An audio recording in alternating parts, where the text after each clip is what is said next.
નમસ્કાર, મારું નામ પટેલ હર્ષિલ છે. હું મેચ ગ્રાફિક્સ કંપનીની અંદર પ્રોડક્શન મેનેજર તરીકે કામ કરી રહ્યો છું અને અમે પર મંથ ડેકોર લાઇનની અંદર પર મંથ અમે 300 ટનની આજુબાજુ પ્રોડક્શન કરી રહ્યા છીએ. સનમાઇકાનું જે પેપર પ્રિન્ટિંગ છે એના માટે કામ કરી રહ્યા છીએ. અમે 300 ટન જ્યારે પ્રોડક્શન કરી રહ્યા છીએ ત્યારે અમને સૌથી વધુ પડતી અમને રિક્વાયરમેન્ટ રહે છે કે જ્યારે એક રોલને બીજી જગ્યાએ અમે રોલને આગળ ખસેડવો છે, લોડિંગ કરવું છે, અનલોડિંગ કરવું છે. તો એના માટે અમારે સૌથી મેઇન વસ્તુ છે કે જે ક્રેનની જે જરૂર પડે છે કે જે અમે પરચેસ કરી છે એક્વેરિયમ કંપનીની, કે જે સૌથી બેસ્ટ ક્વોલિટીની છે અને એની અંદર અમારી જોડે છે 2 ટનની 2 ક્રેન છે અને 5 ટનની 1 ક્રેન છે, જેનાથી અમે હેવી લોડને 5 ટનની અંદરથી અમે અપડાઉન કરી રહ્યા છીએ અને 2 ટનવાળી ક્રેનથી અમે નાના રોલને મૂવમેન્ટ કરી રહ્યા છીએ. જ્યારે અમારે જોડે ક્રેન નથી ત્યારે અમારે મેન્યુઅલી દરેક રોલને એક જગ્યાએથી બીજી જગ્યાએ સ્થળાંતરિત કરાવવું હોય ત્યારે અમારે મેન્યુઅલી વર્કર જોડે એને પુશ કરીને કે ધક્કો મારીને રોલિંગ કરીને અમારે એક જગ્યાએથી બીજી જગ્યાએ લઈ જવું પડતું. એના માટે હવે એનું એક રોલનું વજન અમારે 500 kg હોય તો હવે એના માટે અમારે 2 લેબરની જરૂર પડે, પ્લસ એને કોઈ ઇન્જરી ના થાય એના માટે બી અમારે એ બી ધ્યાન રાખવું પડે.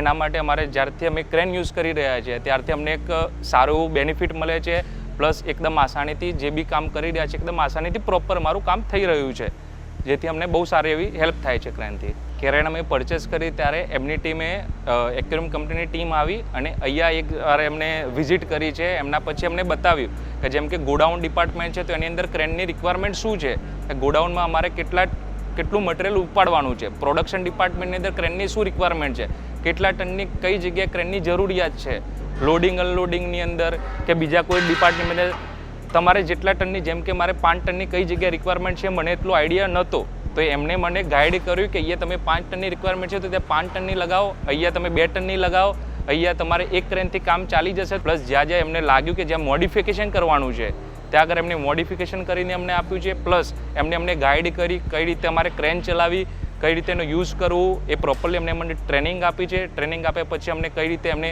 1-2 દિવસ એમને વિઝિટ બી કરવા માટે આવે કે કઈ રીતે ક્રેનને યુઝ કરી રહ્યા છે.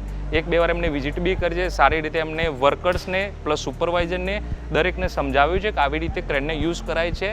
એક્યુરેટ કંપનીની આપણે ક્રેન લેવા માટેનો ઉદ્દેશ એટલે છે કે એક્યુરેટ કંપનીની જે ક્રેન છે એનો જે મેન્ટેનન્સ છે બહુ ઓછો છે.